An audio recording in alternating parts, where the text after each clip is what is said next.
اور سمٹ گیا.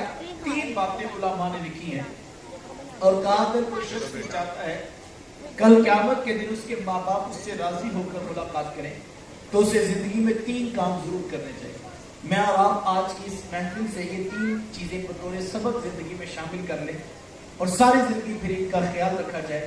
تو یہ وہ عمل ہے جس سے علماء نے لکھا ہے کہ ماں باپ راضی ہوتے ہیں اور یہ حضور نے فرمایا جس کے ماں باپ راضی ہیں اس کا رب رحمان بھی راضی ہے.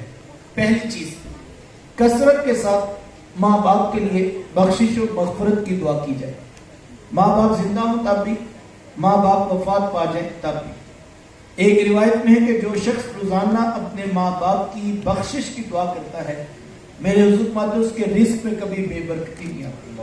اللہ تعالیٰ اس کو رزق کی فراوانی عطا کرتا. اب دعائے بخشش کا انداز کوئی بھی ہو سکتا ہے.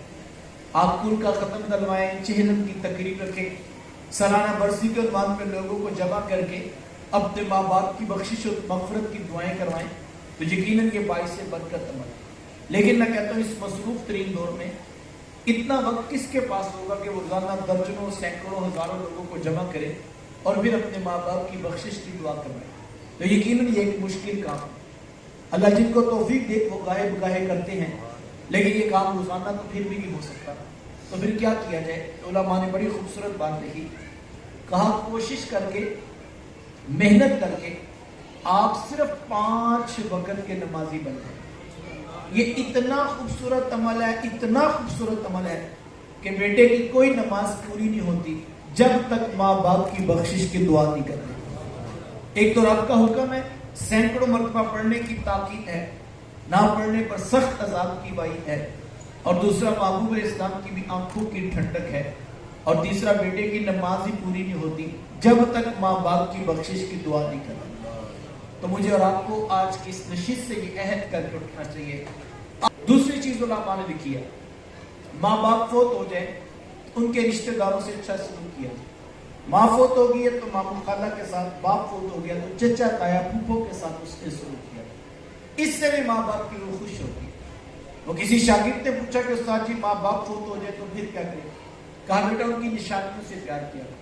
کہا حضرت ماں باپ کی بھی نشانیاں ہوتی؟ کہا ہاں بیٹا، یہ جو بہن بھائی ہوتے ہیں نا یہ ماں باپ کی نشانیاں ہوتی ہیں. ماں فوت ہو گئی بہنوں کے سروں میں شفقت کا ہاتھ رکھو، باپ فوت ہو گیا بھائیوں کو سینے سے لگا کر.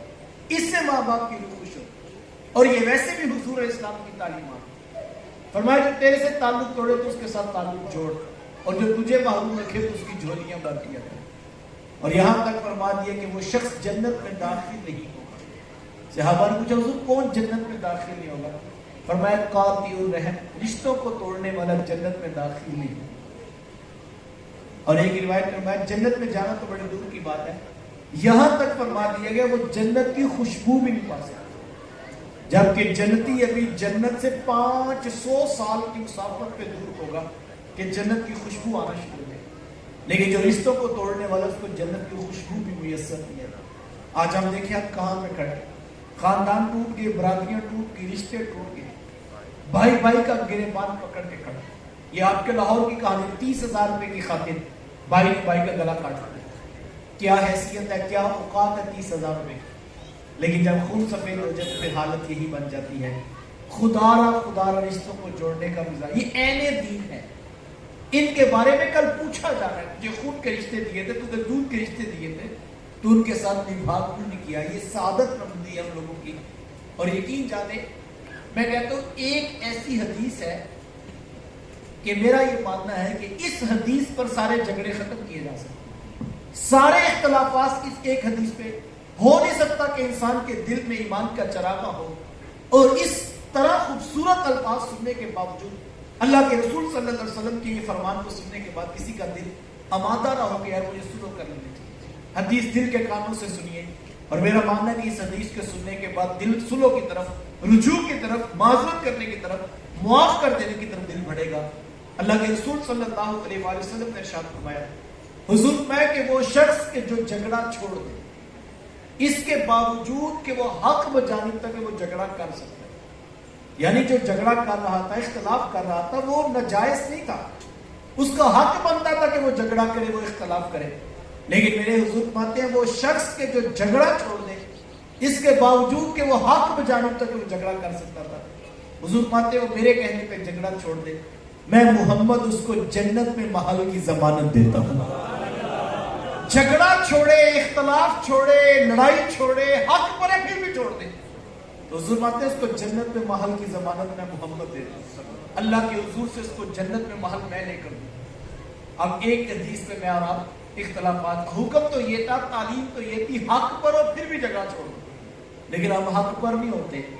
سارے شہر کو پتا ہوتا ہے، پوری برادری کو پتا ہوتا ہے، پورے خاندان کو پتا ہوتا ہے سچا کون ہے، جھوٹا کون ہے، قاتل کون ہے اور مقتول کون ہے، ظالم کون ہے اور مظلوم کون ہے.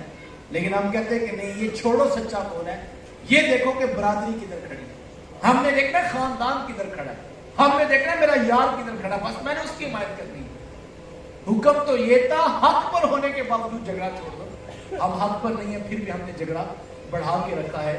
تو فرمایا کہ وہ شخص جو ہے وہ جنت میں محل کی ضمانت ہے جو اختلاف و جھگڑا چھوڑ دے حق پر ہونے کے باوجود. تیسری بات علماء نے لکھی کہ ماں باپ فوت ہو جائے تو جو نیکی دنیا میں وہ کرتے تھے اس کا تسلسل نہیں ٹوٹنا چاہیے.